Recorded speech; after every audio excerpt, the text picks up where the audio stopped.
So if you were curious about what the global closed beta test survey results were going to be, we finally got them as the servers went down on PSO2. Now, a lot of these results actually make me wonder on whether or not they were actually because of the larger sample size that wound up happening during the global beta, but I have some opinions here, but let's go over the survey itself. So during the global closed beta, less than 5% of players who wound up playing the beta actually wound up hitting level 15. Now, it makes me wonder what a lot of these players wound up doing during those hours, where they were just taking screenshots, what they were, actually doing, because during the 38-hour period that I wound up playing, I wound up getting 3 classes to level 15, which is 1 class more than what I was able to get during the Japanese closed betas. Only 29% of players wound up hitting level 10 or higher, which means they were less than 15, and then 66% of players wound up being lower than level 10. Now, I really want to see what a lot of these players are doing during this time, where they swapping between classes. A lot of this just makes me feel like people are just dipping their toes in and then maybe waiting for the official launch of the game before they went any further. During the battle power that we wound up seeing that only 12% of players wound up actually receiving the reward of 10, 50 or higher. This actually coincides with players hitting level 15, because getting to level 15 basically almost guaranteed you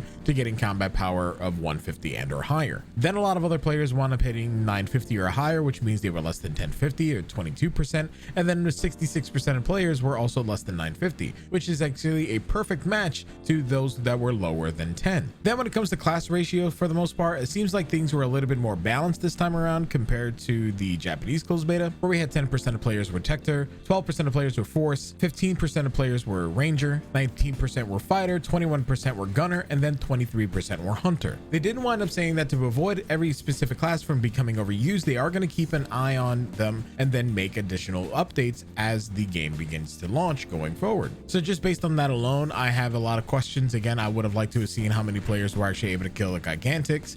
We did get that back-to-back double Gigantics kill. We were able to do that right before the servers went down as well. And then I also want to see what a majority of players, what their subclasses would have been for a lot of these classes as well. And then the reason why I'm not going to go over the rest of the survey is because it's wound up being text this time around, and it's pretty much the same thing that we wound up seeing from the Japanese closed beta test. Basically, it's just everybody was very happy with the game. They just wanted certain things like additional glides and or movements. Now, one major problem that a lot of other players wound up having was the frequency of appearance rate of gathering materials. A lot of us wound up saying that they were definitely not as frequent as they were during the Japanese closed beta test 2. During the global closed beta test, we wound up seeing that they were tied to the daily reset or something of the sort. During the second Japanese closed beta test, we wound up seeing that they were basically respawning once every 3 hours, and you were also able to change blocks to be able to get them to respawn again. Whether or not that was intended is yet to be known, but they did wind up saying that the appearance rate of minerals that we wound up seeing during the global beta was in fact correct, and that's how they intended it to be during the official launch of the game. I have a very strong issue with that for the most part, because it didn't definitely seem like it was anywhere fair,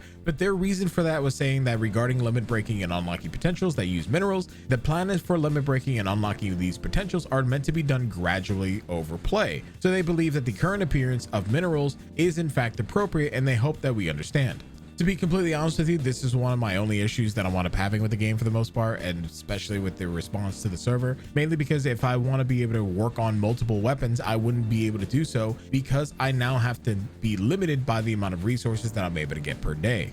Basically, this means that I have to basically work on one weapon and or per rarity and basically stick with that. And I don't know how I feel about that. Maybe it'll be a little bit better as I'm going through content over the next couple of months, but I kind of wanted to be able to work on multiple weapons per multiple classes at pretty much the same time. But I mean, other than that, if that's the only issue that we're going to wind up seeing during the main launch of the game, then I guess that's going to be it. But anyway, I personally believe that the only issue that I had with the closed beta test for the most part, like the only real issue, was the rate of gathering materials. There were some other things that we want to wait for the main launch to be able to talk about, like the potential brokenness of Gunner, but I guess, like I said, that's going to have to wait till the actual game's launch to be able to confirm that or not. One other thing that they wound up putting in this article is that if you did participate in the closed beta test, you'll have until July 7th to be able to log into the Microsoft Store version of the PSO2 and then be able to get your rewards from there. They also did wind up saying that we are going to be getting some boost items at the launch of PSO2 NGS. So when you log in, you'll be able to get the following items: an N rare drop rate plus 25%, an N rare drop rate plus 50%, an N EXP earn plus 10%, and then we're also going to get two 24-hour boosts, which is going to be an N rare drop rate 24 hours plus 50%, and then an N EXP earned 24 hour plus 10%. My kind of problem with the 24-hour boost is that they will be continue to tick down when you're offline, as well as that's what's going to be happening with any other boost going forward. But the 24-hour ones specifically kind of promote a very unhealthy gameplay style. So any players who want to be able to squeeze out as much of the boost as they possibly can have to play at least for anywhere between maybe 16 to 18 hours to be able to maximize the entire boost period. While that might be able to be good for me, that's not going to be good for a lot of the other players who are going to be playing the game casually. So I legitimately hope that this is going to be a one-time deal kind of boost, and that's going to be it. The leveling system that's in PSO2 NGS doesn't exactly need any of these boosts in the first place to be able to be good, by the way. It's actually still incredibly fair to be able to level even without these boosts. We wound up seeing a lot of these boosts anyway, but it makes me wonder what kind of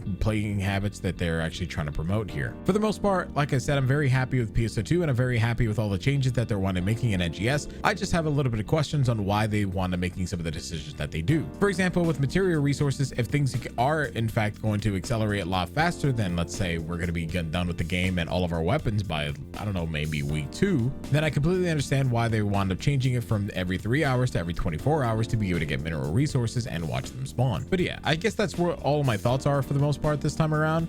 So anyway, thank you guys again for watching. Stay awesome, stay beautiful, and I'll see you guys next time. Peace. I'm out.